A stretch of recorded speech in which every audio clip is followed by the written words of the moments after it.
Korang tahu tak, Selangor pernah menewaskan kuasa besar Belanda satu ketika dahulu.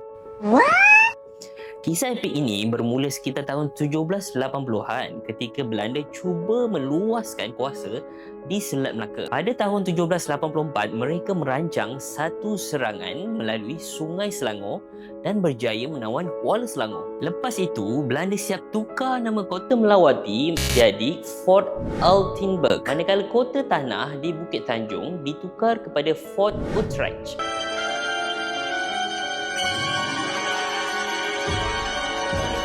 No! Pada pertengahan tahun 1785, tentera Selangor yang diketuai Sultan Ibrahim bersama-sama orang Melayu Pahang seramai 2,000 orang telah pun berkubu di Bukit Raja belum membuat serangan balas terhadap Belanda. Hasilnya, Belanda kalah teruk dan Kuala Selangor berjaya ditawan semula oleh orang kita.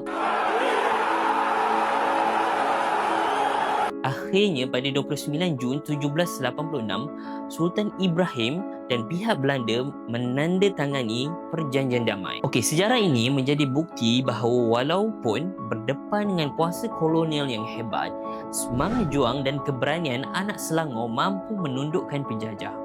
Korang nak tahu lagi sejarah menarik tentang Selangor? Cuba komen, like dan share untuk tahu lebih banyak lagi tentang sejarah di Selangor.